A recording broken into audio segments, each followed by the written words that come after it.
नमस्कार, आप देख रहे हैं समाचार। आपके साथ मैं हूं पराक्रम सिंह शेखावत। बताएंगे आपको इस वक्त से जुड़ी महत्वपूर्ण खबरें। शुरुआत करेंगे सुर्खियों के साथ। महाराष्ट्र में एकनाथ शिंदे ने फिर दोहराया महायुति के लिए बना शर्त समर्थन। कहा, प्रधानमंत्री मोदी और अमित शाह जो कहेंगे होगा स्वीकार। तीनों दलों के बीच है समन्वय।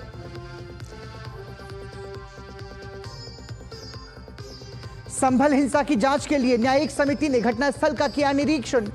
घटना के तह तक जाने का प्रयास कर रही है 3 सदस्यीय टीम। उप मुख्यमंत्री ब्रजेश पाठक का समाजवादी पार्टी पर वार। ईवीएम को लेकर सोशल मीडिया पर जारी दुष्प्रचार के खिलाफ एक्शन। महाराष्ट्र के मुख्य निर्वाचन अधिकारी ने दर्ज कराई एफआईआर। चुनाव प्रक्रिया को लेकर भ्रामक दावे करने वालों पर होगी कार्रवाई। आगामी दिल्ली चुनाव को देखते हुए तेज हुई सियासी हलचल। दिल्ली भाजपा की 8 दिसंबर से परिवर्तन यात्रा। केजरीवाल पर लगाया दिल्ली की अनदेखी का आरोप। आपका चुनावी मैदान में अकेले उतरने का ऐलान।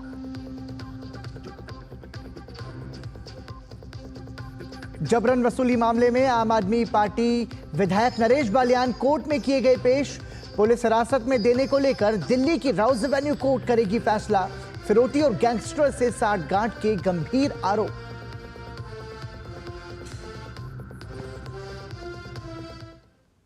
और सबसे पहले खबर महाराष्ट्र की सियासत से जुड़ी हुई। महाराष्ट्र में महायुति पूरी तरह एकजुट है, यह बात शिवसेना के प्रमुख एकनाथ शिंदे ने दोहराई। शिंदे ने सतारा में संवाददाताओं को संबोधित करते हुए दोहराया कि राज्य में मुख्यमंत्री पद के लिए प्रधानमंत्री मोदी और अमित शाह जो भी फैसला लेंगे उसका वो पूरा समर्थन करेंगे। जनता को जैसे सरकार चाहिए वैसे सरकार मिलेगा। मैंने बुधवार के दिन पूरी तरह मेरी भूमिका स्पष्ट की हुई है। आदरणीय प्रधानमंत्री जी, आदरणीय गृह मंत्री अमित भाई, भारतीय जनता पक्ष के अध्यक्ष नड्डा जी जो मुख्यमंत्री पद के बारे में तय करेंगे उसको पूरी तरह मैंने मेरा समर्थन दिया है। उसके लिए कोई किंतु परंतु नहीं है। एकनाथ शिंदे ने कहा कि महाराष्ट्र में जल्द ही सरकार का गठन हो जाएगा। उन्होंने कहा कि महायुति के तीनों घटक दलों में एकता है। निश्चित रूप से अभी मैं एक ही बात कहता हूं, सरकार स्थापित हो जाएगी, अच्छी तरह से हो जाएगी। कोई किसी में हमारे सभी तीनों दलों में समन्वय है। और हमें क्या मिला और इससे ज़्यादा हम जनता को क्या देंगे, महाराष्ट्र को क्या देंगे। अभी हमारी जिम्मेदारी बढ़ गई है क्योंकि महाराष्ट्र की जनता ने हमें भर भर के दिया है।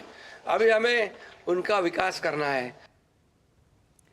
उत्तर प्रदेश में संभल हिंसा की जांच कर रही न्यायिक समिति ने आज घटनास्थल का दौरा किया। 3 सदस्यीय टीम ने भारी सुरक्षा व्यवस्था के बीच वहां के हालातों का जायजा लिया और इसको लेकर वस्तुस्थिति को जाना।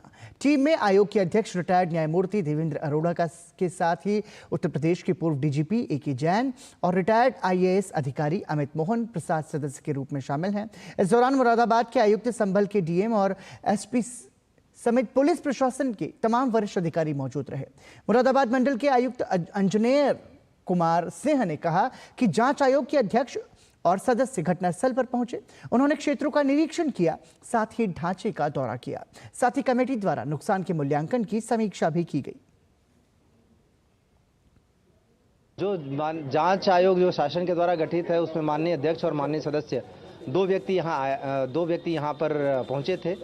उनका जो हमें बताया गया जिस हिसाब से शेड्यूल और उसके हिसाब से हमने उसका प्रबंध किया था, उनका मूल उद्देश्य था जो जहां पे ये उपद्रव कारित हुआ उस पूरे एरिया का भ्रमण करना, उसको विजिट करना, और उन्होंने वैसा किया। उसके बाद उन्होंने रास्ते में जो कुछ लोग मिलना चाहते थे उनसे या बात करना चाहते थे, वो कुछ लोगों से उन्होंने बात भी की और हमसे जो सवाल पूछे हमने उसके भी जवाब दिए।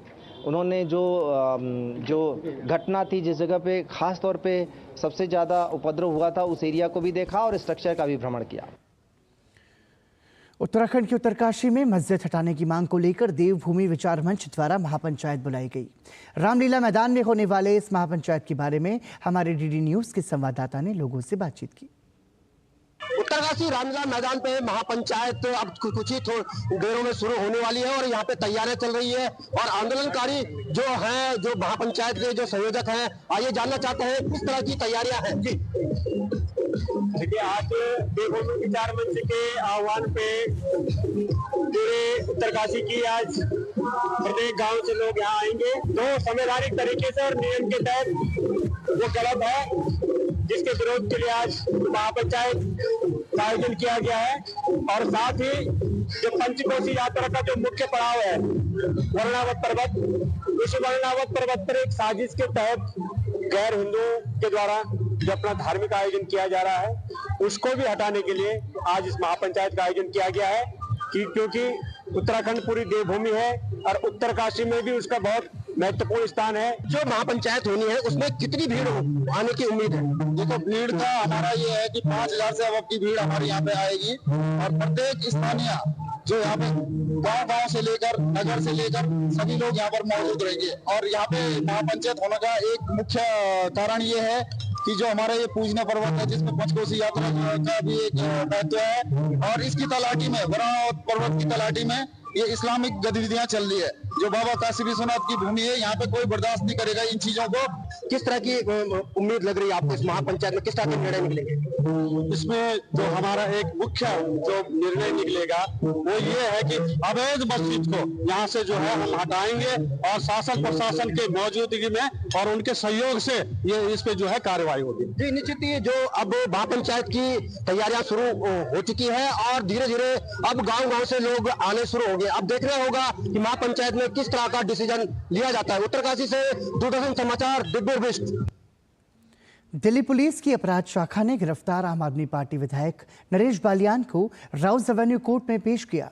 कुख्यात गैंगस्टर कपिल सांगवान और नरेश बालियान के बीच रंगदारी का ऑडियो क्लिप सामने आने के बाद कल उनकी गिरफ्तारी हुई थी। ऑडियो में नरेश बालियान और गैंगस्टर अमित सांगवान के बीच व्यापारियों से फिरौती मांगने संबंधी बातें हुई थी।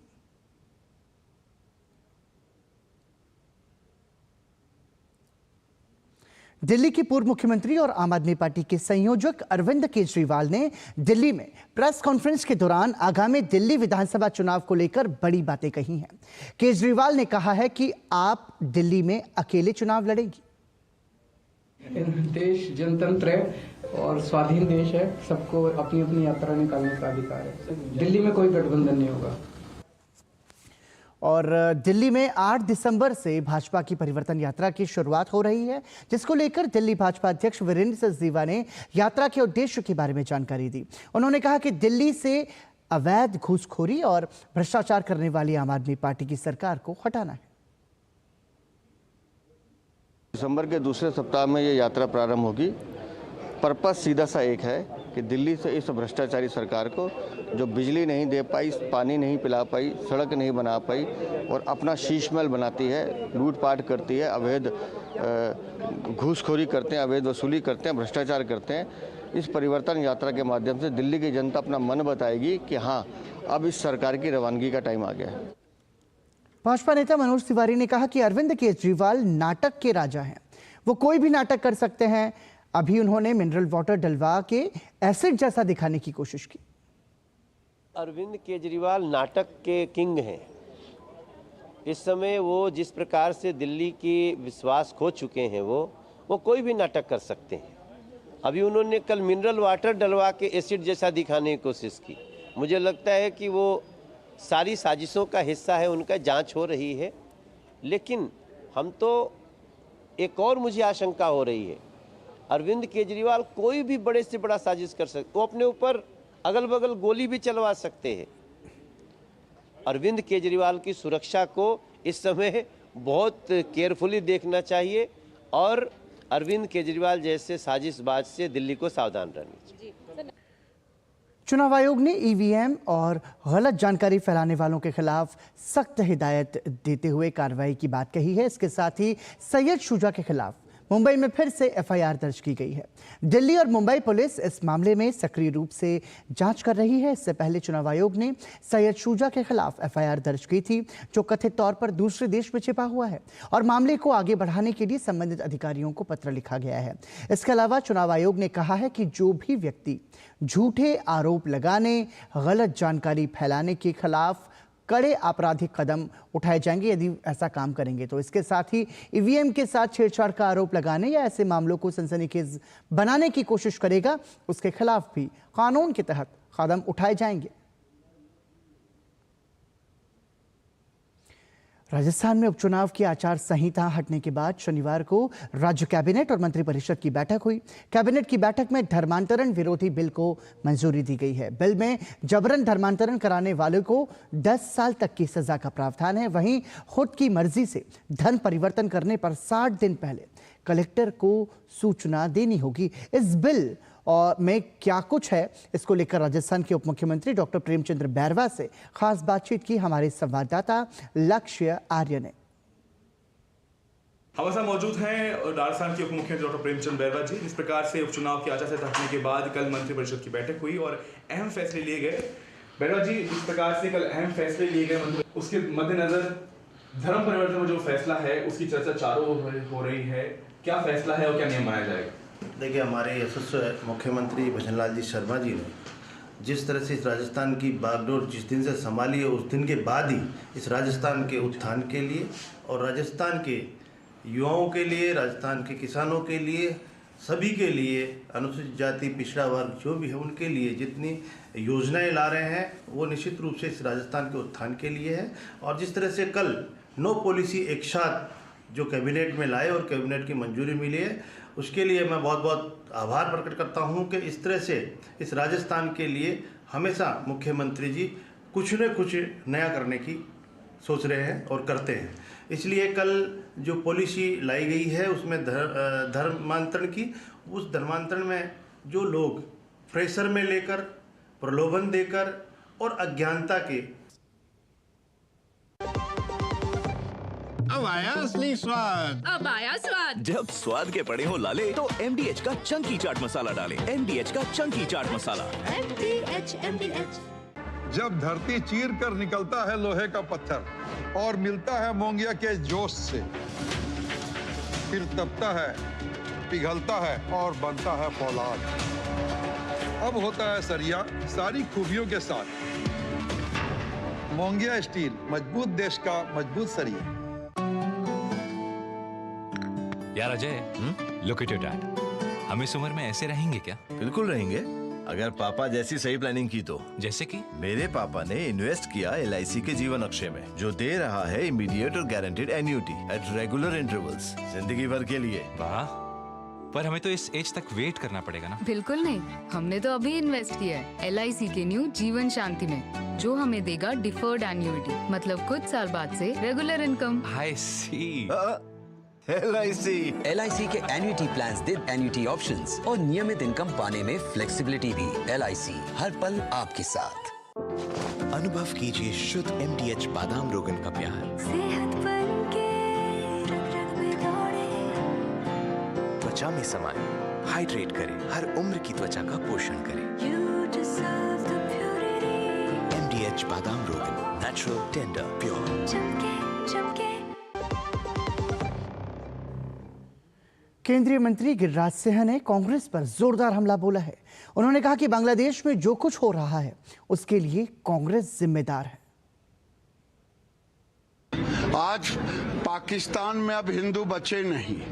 अगर उस समय बाबा साहेब अंबेडकर की बात मान ली गई होती, सारे मुसलमानों को पाकिस्तान जो ज्वाइंट पाकिस्तान था और सारे हिंदू को हिंदुस्तान भेज दिया गया होता, तो आज न पाकिस्तान की चर्चा अब होती नहीं और बांग्लादेश में हिंदुओं की दुर्दशा नहीं होती।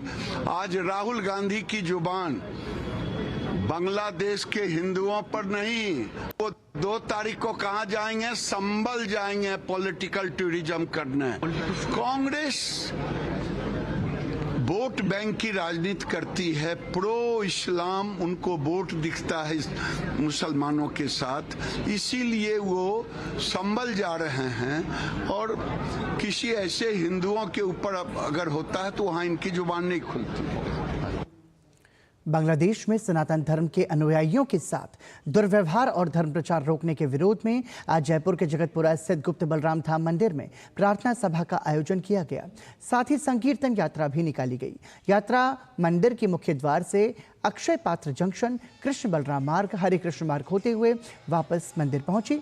इस मौके पर गुप्त बलराम धाम मंदिर के उपाध्यक्ष आनंद शेष दास और मीडिया प्रभारी सिद्ध स्वरूप दास ने बांग्लादेश में रह रहे हिंदुओं की सुरक्षा और शांति से रहने का अधिकार दिए जाने की मांग की। बांग्लादेश में अल्पसंख्यक हिंदुओं के साथ जो हुआ है, तो हमारी बांग्लादेश सरकार से अनुरोध है हमारे सब भक्तों को सुरक्षा प्रदान करें, उनके परिवार वालों को भी सुरक्षा प्रदान करें और जो हिंदू धर्म का जो अनुसरण कर रहे हैं उनको भी स्वेच्छा से अपने हिंदू धर्म का अनुसरण करने की उनको भी स्वतंत्रता व सुरक्षा प्रदान करें। यहाँ से हम लोग ये यात्रा आज मंदिर के मुख्य द्वार से होते हुए अक्षयपात सर्किल से होते हुए इसको हम लोग हरे कृष्ण बलराम मार्ग से और हरे कृष्ण मार्ग पर यहाँ पर इसको आयोजित किया गया है और ये निवेदन किया गया है कि बांग्लादेश में हिंदुओं की रक्षा हो, सुरक्षा हो, को उनको शांति से और स्वतंत्रता से रहने का अधिकार दिया जाए, ताकि आज पूरे विश्व की जितनी भी सरकार हैं उनसे मैं निवेदन करूंगा कि और विशेष रूप से भारत सरकार का, क्योंकि भारतीय वासी होने के नाते हम लोग कहेंगे कि हिंदुओं की रक्षा करने के लिए विशेष यहाँ पर आवेदन करें, विशेष व्यवस्थाएं करें ताकि वो वहाँ पर शांतिपूर्वक अपने धर्म का पालन कर सके और अपना जीवन बिता सके। बांग्लादेश में हिंदुओं के खिलाफ अत्याचार थमने का नाम नहीं ले रहा है। इस्कॉन संतों की बाद अब पत्रकार निशाने पर हैं। मुन्नी साहा नाम की एक प्रमुख हिंदू पत्रकार को ढाका में बीती रात गिरफ्तार कर लिया गया। हालांकि बाद में मुचलके पर पत्रकार को रिहा कर दिया गया, लेकिन अब पत्रकार मुन्नी साहा को अदालत से जमानत लेनी होगी और पुलिस समन का पालन भी करना होगा। दरअसल पत्रकार एक मीडिया कार्यालय से बाहर निकल रही थी। बाहर निकलते ही भीड़ ने महिला पत्रकार को घेर लिया और उसके साथ धक्का मुक्की की, साथ ही पत्रकार पर मुकदमा चलाने की मांग की, जिसके बाद घटनास्थल पर पहुंची पुलिस और पत्रकार को गिरफ्तार कर उस पर आपराधिक मामला दर्ज किया गया। महान स्वतंत्रता सेनानी राजा महेंद्र प्रताप सिंह की 138वीं जयंती के मौके पर दिल्ली में एक कार्यक्रम आयोजित किया गया। उपराष्ट्रपति जगदीप धनखड़ इस कार्यक्रम में शामिल हुए। राजा महेंद्र प्रताप सिंह के जीवन पर आधारित किताब द लास्ट किंग का भी विमोचन किया गया। इस अवसर पर उपराष्ट्रपति ने कहा कि इतिहास में बहुत से ऐसे महापुरुष हुए हैं जिनका योगदान भुला दिया गया, जो देश का गौरव हैं, लेकिन अब उन सच्चे मार्गदर्शकों को याद किया जा रहा है। हमने लंबे समय तक उन लोगों की अनदेखी कर दी जो हमारे मार्गदर्शक रहे। सच्चे मायने में उन्होंने देश के लिए सर्वोच्च निछावर किया है। जनजातीय दिवस अब मनाना चालू किया है। क्या उम्र थी बिरसा मुंडा की, चलो देर आए दुरुस्त आए। पराक्रम दिवस पश्चिम बंगाल का राज्यपाल था नेताजी सुभाष। राजा महेंद्र प्रताप तो उनके पहले थे। एक तरीके से नेताजी की इंडियन नेशनल आर्मी की शुरुआत करने वाले वो थे। उदयपुर में व्यापारी के घर इनकम टैक्स विभाग की छापेमारी में अब तक 37 करोड़ कीमत का 50 किलो सोना और 5 करोड़ रुपए नकद बरामद किया जा चुका है। उदयपुर के ट्रांसपोर्ट व्यापारी टीकम सिंह राव के जयपुर, उदयपुर सहित देश भर के 23 ठिकानों पर पिछले 3 दिनों से आईटी विभाग की छापेमारी चल रही है। इनकम टैक्स टीम ने आशंका जताई है कि इस कार्रवाई में 100 करोड़ से ज्यादा की अघोषित संपत्ति का खुलासा भी हो सकता है। यहां रुक रहे हैं एक छोटे से ब्रेक के लिए। देखते रहिए डीडी न्यूज।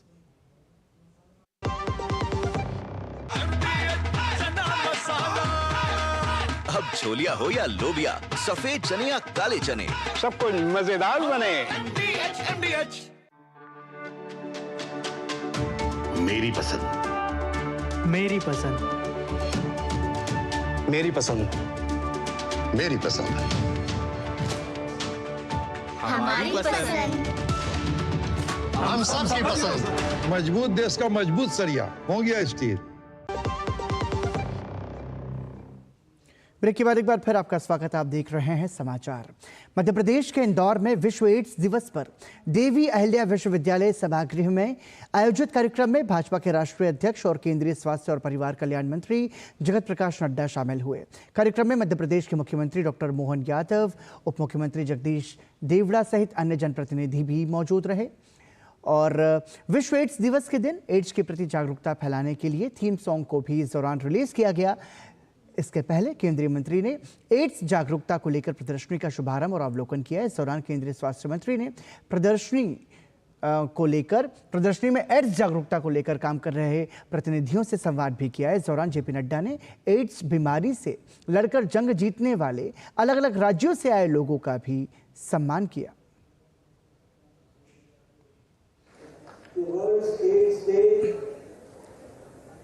एक तरीके से HIV को, एड्स को और उसके खिलाफ जो जंग चल रही है उसको डेडिकेट और रीडेडिकेट करने का दिवस है। और इसके साथ साथ ये रीइटरेट करने का है, फिर से लोगों को बताने का है कि एड्स को की रोकथाम के लिए हम सब लोग समर्पित हैं। और आज के दिन हम अपने आप को नई उत्साह, ऊर्जा, स्फूर्ति लेकर एड्स के रोकथाम में अपने आप को लगाएंगे। इसका देश के समर्पण के लिए यह दिन हमको ध्यान में रखना चाहिए। महाकुंभ से पहले प्रधानमंत्री नरेंद्र मोदी के प्रयागराज आगमन की तैयारियां तेजी से चल रही हैं। 13 दिसंबर को प्रधानमंत्री नरेंद्र मोदी के आगमन को देखते हुए महाकुंभ की तैयारियों को पूरा करने के लिए युद्ध स्तर पर काम किया जा रहा है।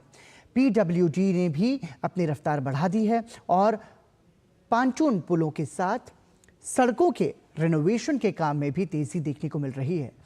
अब तक PWD की ओर से 27 सड़कों का रिन्यूअल किया जा चुका है। इसी तरह से 17 सड़कों के सौंदर्यीकरण का कार्य भी 5 दिसंबर तक पूरा होने की संभावना है। बता दें कि PWD के पास कुल 89 परियोजनाएं हैं, जिसमें से करीब 60 परियोजनाएं पूर्ण हो चुकी हैं, जबकि शेष 10 दिसंबर तक पूर्ण किए जाने का लक्ष्य है। तमिलनाडु और पुदुचेरी के उत्तर तटीय क्षेत्र में चक्रवात फेंजल अब कमजोर पड़ता हुआ नजर आ रहा है। भारतीय मौसम विभाग के अनुसार ये चक्रवात बीते 6 घंटों से स्थिर है। मौसम विभाग के अनुसार चक्रवात के धीरे धीरे पश्चिम की ओर बढ़ने और अगले 6 घंटे के दौरान धीरे धीरे कमजोर होकर उत्तरी तटीय तमिलनाडु और पुदुचेरी पर एक गहरे दबाव में तब्दील होने की संभावना है। अंतर्राष्ट्रीय क्रिकेट परिषद यानी कि ICC के चेयरमैन के रूप में जय शाह का कार्यकाल आज से शुरू हो गया है। पद संभालने के बाद जय शाह ने बयान जारी कर बताया कि कार्यकाल के दौरान उनकी प्राथमिकता क्या रहेंगी। उन्होंने कहा कि लॉस एंजलिस ओलंपिक में क्रिकेट के शामिल होने से इस खेल का दायरा बढ़ेगा। वहीं महिला क्रिकेट के विकास पर भी और ध्यान दिया जाएगा। त्रिसा जॉली और गायत्री गोपीचंद की जोड़ी ने Syed Modi international badminton tournament का महिला युगल खिताब जीत लिया है। आज खेले गए फाइनल में भारतीय जोड़ी ने चीन की जोड़ी को 21-18, 21-11 से मात दी। भारत और श्रीलंका के बीच कल से 5 मैचों की बधिर एक दिवसीय क्रिकेट श्रृंखला शुरू हो रही है। 2 दिसंबर से 8 दिसंबर के बीच दिल्ली में ये सारे मैच खेले जाएंगे। इस एक दिवसीय क्रिकेट श्रृंखला से पहले दोनों ही टीमें अभ्यास में जुटी हुई हैं। दोनों ही टीमों के अभ्यास सत्र का जायजा लिया हमारे संवाददाता शरद मुदगल ने। 2 दिसंबर से 8 दिसंबर के बीच भारत और श्रीलंका टीम के बीच होने वाली एक दिवसीय टूर्नामेंट के 5 मैचों के लिए दोनों ही टीमें यहां अभ्यास में जुटी हुई हैं। इस पर और अधिक जानकारी के लिए हमारे साथ हैं भारतीय बधिर क्रिकेट टीम से जुड़े हुए कुछ सदस्य। हमारे साथ हैं भारतीय बधिर क्रिकेट टीम के कोच देवदत्त जी। उनसे जानते हैं कि ट्रेनिंग किस प्रकार से चल रही है। हमारी ट्रेनिंग बहुत ही अच्छी है और हमारा जो टीम में 2-3 बच्चों को नया मौका दिया है हमने और अच्छे बच्चे हैं जो अभी नेक्स्ट जो बिहार में जो 24 स्टेटों के बीच में जो टूर्नामेंट हुआ था उसमें से जो अच्छे बच्चों ने परफॉर्मेंस की थी हमने उसको इंडियन टीम में रखा और हमारी टीम इस बेटर कर रही है। पीछे ही सीरीज हम इंग्लैंड से भी जीत के आए हैं तो आई होप हम कोशिश करेंगे कि श्रीलंका से भी 5-0 से ये टूर्नामेंट जीतें। हमारी जो टीम है हमारा टीम कॉम्बिनेशन बहुत ही अच्छा है और हमने लगातार इनके साथ 7 दिन का कैंप रखा है जिसमें हमारे फिजियो आरिफ खान और हमारे ट्रेनर मोहम्मद इमरान दोनों ने लगातार टीम के साथ जुड़ के बहुत मेहनत करी है और साथ में हमने 2 प्रैक्टिस मैच भी खेले हैं जिसमें हमारी टीम का परफॉर्मेंस बहुत अच्छा रहा है और आगे भी हम अच्छा करेंगे और मुझे आशा है कि हम 5-0 से ये सीरीज जीतेंगे। भारतीय क्रिकेट टीम है जो यहाँ भारत की सरजमी पर ही हम श्रीलंका का स्वागत करते हैं उसमें हमें कोई परेशानी, लेकिन हमारी टीम काफ़ी मजबूत है और यहाँ पर जो भी सभी खिलाड़ियों का सिलेक्शन किया गया है नेशनल लेवल पर जिन्होंने अच्छा प्रदर्शन किया था उनका सिलेक्शन हुआ है और यहाँ 5 मैचों की श्रृंखला रखी गई है। उम्मीद करते हैं कि हम सारे लोग फिट होंगे और हमारा जो स्टाफ है कोचिंग स्टाफ उसने काफ़ी अच्छी ट्रेनिंग दी है और हम सभी आत्मविश्वास से भरे हुए हैं तथा इंडियन डेफ क्रिकेट एसोसिएशन का बहुत बड़ा सहयोग है जिसमें प्रेसिडेंट का भी बहुत बड़ा सहयोग। हम यूके से भी जीत कर आए हैं और यहाँ भी हमें वो अपने सब कुछ याद है। टीम पूरा आत्मविश्वास से भरी है और पूरा सीरीज भी हम ही जीतेंगे।